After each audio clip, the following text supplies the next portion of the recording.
மக்களே, ஒரு வீட்டு சீலிங்க பிச்சுக்கிட்டு டொபக்கிட்டேர்னு ஒரு பெருசு வந்து விழுது. பார்த்தா அவரு சாதாரண ஆள் இல்ல, அவரு தான் தரித்திர கடவுள், காட் ஆஃப் பாவர்ட்டி. இவரை யார் பார்த்தாலும் அவங்க அட்ரஸ் இல்லாம திவாலாகி போயிடுவாங்களாம்.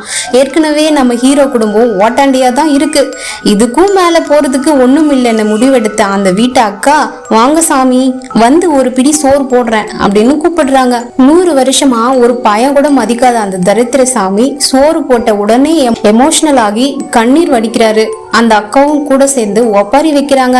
புருஷன் கடுப்பாகி திட்டுறான். ஆனா அந்த அக்கா, உங்க கூட இருந்தா பிச்சை எடுத்தாலும் ஓகேன்னு ஒரு மொரட்டு லவ் டைலாக் பேசி அவனை ஆஃப் பண்ணிடுறாங்க. மனசு குளிர்ந்து போன அந்த சாமி ஏதாவது கிஃப்ட் தரேன்னு சொல்லி ஒரு குப்பை தொட்டியே கொட்டுறாரு. அதுல இருக்கிறதுலயே உடைஞ்சு போன ஒரு பழைய ஓட்ட பாத்திரத்தை அந்த அக்கா எடுத்துக்கிறாங்க. பாவம், சாமி சாப்பிட வேற பாத்திரம் இருக்காதுன்னு நினைச்சு வீட்டுல இருந்த புது தட்டை அவரு கொடுத்துட்டு அந்த ஓட்ட பாத்திரத்தை இவங்க வச்சுக்கிறாங்க.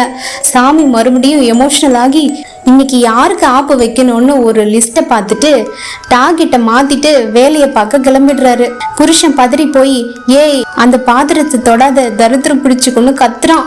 ஆனா அந்த அக்கா இறங்கி வந்தாலும் அவரு சாமி தான்னு அந்த ஓட்ட பாத்திரத்தை ஒரு புதையல் மாதிரி பொத்தி பொத்தி வச்சுக்கிறாங்க. அந்த புருஷனுக்கு தெரியாது இந்த ஓட்ட சட்டி தான் அவங்க தலையெழுத்தையே மாத்த போகுதுன்னு.